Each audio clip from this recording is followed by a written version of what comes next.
야근했는데 주말에 나와서도 일을 했는데 그런데 추가 수당이 없어요. 포괄임금이기 때문에 그렇습니다. 혹시 이런 말 들어보신 적 있으신가요? 그 포괄임금이 불법일 수도 있습니다. 오늘 이 영상을 보시고 못 누렸던 권리를 회복할 수 있는 기회가 되었으면 좋겠습니다.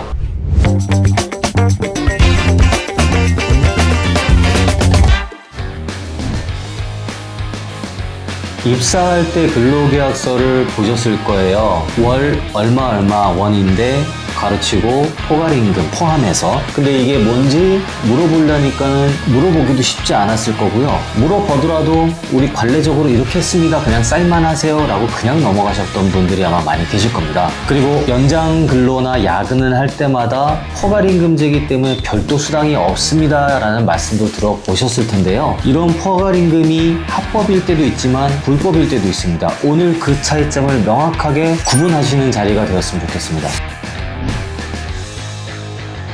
포괄임금이 언제 합법이고 언제 불법인지를 단순하게 말씀을 드리겠습니다. 포괄임금이 합법인 경우에는 근로시간의 산정이 어려운 경우, 감시 단속적인 업무라던가 외근이나 출장이 잦아서 정확한 근무시간이 산정이 어려운 경우에 한해서 포괄임금제를 시행하는데 그때 합법이라고 볼 수 있고요. 다만 사무직 같은 경우에는 명확히 근로시간을 산정할 수 있는 경우, 그 경우에조차 포괄임금제를 적용하는 것은 어느 정도 불법의 여지가 있을 수 있다, 이렇게 말씀드리겠습니다. 포괄임금보다도 더 중요한 게 있습니다. 실제로 내가 연장, 야간, 근무시간 한 것을 포괄임금 받기로 한 수당보다 더 많이 법정 수당 이상으로 받을 수 있는 것이 있을 경우에 그 차액을 받지 못한다고 했을 경우 불법일 가능성이 높고요. 그 차액분을 당연히 요청하실 수 있습니다. 이게 핵심입니다.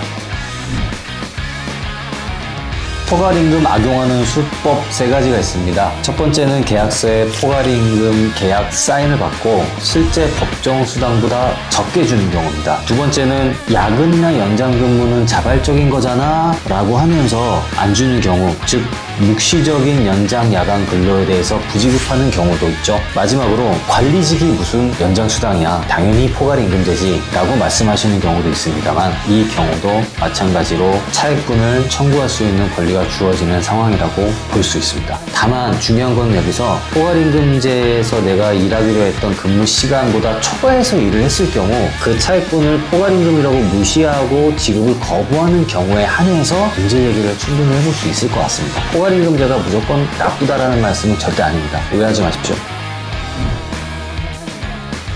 만약에 실제로 근무하신 시간이 당연히 포괄임금보다 상위에 있는 법정수당 이상이라고 봤을 때 청구하실 수 있죠. 택시비를 줬다고 해서 가름이 되지는 않습니다만, 우리가 살아가는 세상인데 택시비가 수당보다 많다 하더라도 서로 간에 지킬 건 지키고 그래도 더 따뜻하게 말 한마디 해주는 거, 법으로 가기 전에 그게 먼저인 것 같습니다.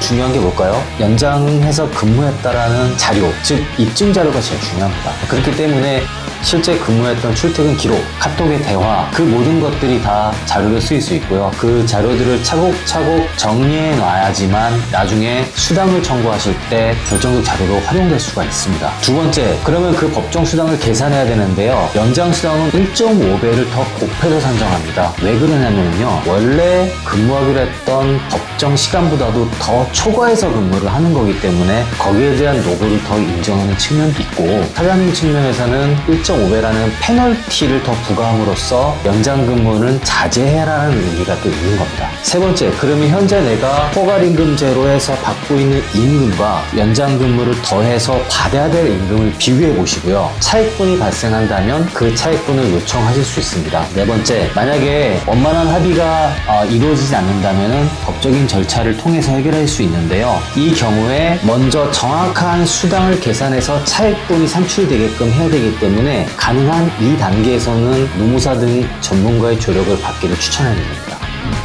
오늘 핵심 정리해 드릴게요. 포괄임금 자체가 문제는 아닙니다. 포괄임금에서 정한 것보다 내가 훨씬 많은 시간 연장 근무를 했을 경우 수당이 0원이다. 그게 문제입니다. 두 번째는 내가 계약서에 사인을 했어도 법정 수당이 미달하면 그 차액분을 청구할 수 있습니다. 세 번째는 수당을 청구하시기 전에 실제로 근무했던 기록들, 입증 자료들을 차곡차곡 일목요연하게 정리해서 남겨두실 필요가 있습니다. 연장 근무하고 야근하시면서 수당 못 받으신 분들 허공에 날렸다고 생각하지 마시고요.